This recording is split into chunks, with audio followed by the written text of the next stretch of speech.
આપકી અદાલતમાં પાકિસ્તાની ફિલ્મોની સુપરસ્ટાર મીરા પર આરોપ છે કે તેઓ હિપોક્રેટ છે. હિપોક્રેટ. તમે તમારા વિશે કહો ઓછું છો, છુપાવો વધારે છો. હું જે કંઈ પણ છું બધું પબ્લિકની સામે છે, પ્રેસની સામે છે, મારા પેરેન્ટ્સની સામે છે. ક્યારેય કંઈ નથી છુપાવ્યું. સંતાડ્યું તો ઘણું બધું છે તમે.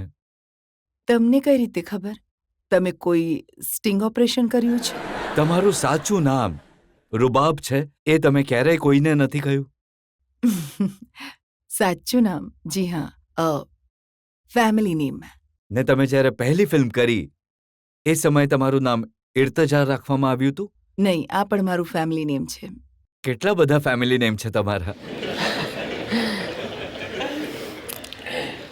એકચ્યુઅલી મારું જે ફેમિલી નેમ છે એ છે ઇર્તજા રૂબાબ. અને ત્રીજી વાર તમારું નામ રખાયું સમીરા? નહીં, ખોટું. આ પાકિસ્તાની છાપાઓએ લખ્યું કે તમારું નામ સમીરા રાખવામાં આવ્યું, જેને તમે હિન્દુસ્તાનની તરફ તમારા પ્રેમને કારણે તમે સમીરાને મીરા કરી દીધું. નો નો નો, કેવી વાતો કરો છો? મારું મીરાથી જ પાકિસ્તાનમાં તમામ ન્યૂઝપેપર્સ જે છે તમે જુઓ, મારું નામ મીરા જ છે. એ વાત સાચી છે કે તમે ઘણી નાની ઉંમરમાં એક્ટિંગ કરવાની શરૂઆત કરી દીધી જી હતી? હા, મેં સ્ટાર્ટ કર્યું હતું મારું કરિયર જ્યારે 15 વર્ષની હતી. જ્યારે તમે એક્ટિંગ શરૂ કરી હતી તો તમે થોડા જાડા હતા? જી હા. જી હા. તો પછી કેવી રીતે આ વેઇટ લોસ થયો? કામ કર.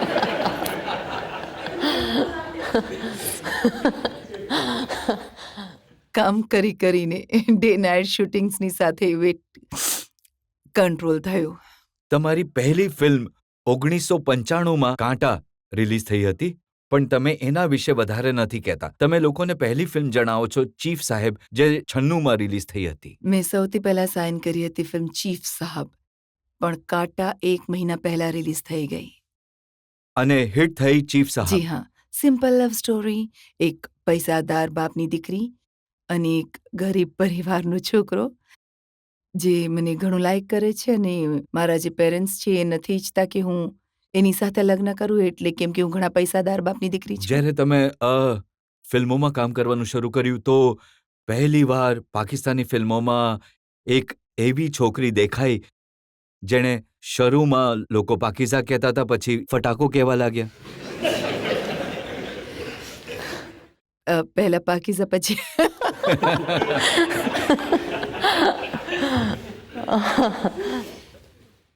જો રોલ્સમાં વેરિએશન ઘણું ઇમ્પોર્ટન્ટ છે, અને ડિફરન્ટ ટાઈપના હું રોલ્સ કરવા ઈચ્છું છું. મેં ઘણા સિમ્પલ રોલ્સ પણ કર્યા છે, અને ગ્લેમરસ રોલ્સ પણ કર્યા, અને લાઈક મધરનો રોલ પણ કર્યો, એક સારી લવરનો રોલ પણ કર્યો, પત્નીનો રોલ પણ કર્યો, અને ઘણા જે ગ્લેમરસ એ પણ કેરેક્ટર્સ કર્યા. તો ડિફરન્ટ હંમેશા મેં ડિફરન્ટ મોડ્સ આપ્યા ફિલ્મની અંદર. કઈ એવી ફિલ્મ હતી જેણે તમને સેક્સ સિમ્બોલનો દરજ્જો આપી દીધો? એવી ઇમેજ તો બિલકુલ નથી. તમે જો આવું હું લાહોરના છાપા તમને બતાવું તો આ બધા છાપાઓમાં તો બસ આ જ લખ્યું છે કે તમે ખોટા ન્યૂઝપેપર જે છે તે પિક કર્યા છે. તમે પોઝિટિવ નેગેટિવ તો હંમેશા આર્ટિસ્ટોના વિશે આવે છે, માત્ર પોઝિટિવ જ આઈ થિંક તમે કંઈક હું જો સાચું કહું તો મેં જે પણ છાપું ઉઠાવ્યું એમાં એ જ લખ્યું હતું કે મીરા પાકિસ્તાનની ફિલ્મોમાં કોઈ એમને સેક્સ સિમ્બોલ કહે છે, કોઈ એમને hottest star of Pakistani films કહે છે. જી હા, હું ગ્લેમરસ તો છું. હું સારી લાગુ છું ફિલ્મ્સમાં, દરેક કેરેક્ટરમાં ફિટ થઈ જાઉં છું, દરેક રોલમાં સારી લાગુ છું. તો એ જ તો મેં ઉઠાવ્યું છે છાપાઓથી. હા, તો વસાલિટી મારી અંદર.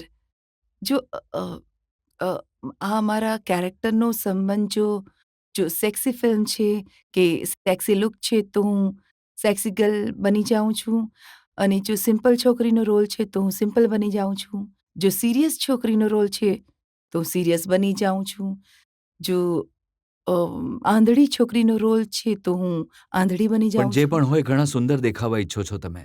હા, I want to look good, I want to look beautiful and સારી એક્ટ્રેસ દેખાવા ઈચ્છું છું કે મારા કેરેક્ટરમાં બિલકુલ પરફેક્ટ લાગું કે જે કેરેક્ટર છે બિલકુલ આ એ જ છોકરી છે, મીરા નથી. તો ઘણો ગર્વ છે તમને તમારી સુંદરતા પર. હા, મારું દિલ ઈચ્છે છે કે લોકો માત્ર અને માત્ર મને જુએ, બીજા કોઈને ના જુએ. જ્યારે કોઈને જુએ છે તો કેવું લાગે છે તમને? સારું નથી લાગતું. હું ઈચ્છું છું કે માત્ર મને જોવામાં આવે. બસ.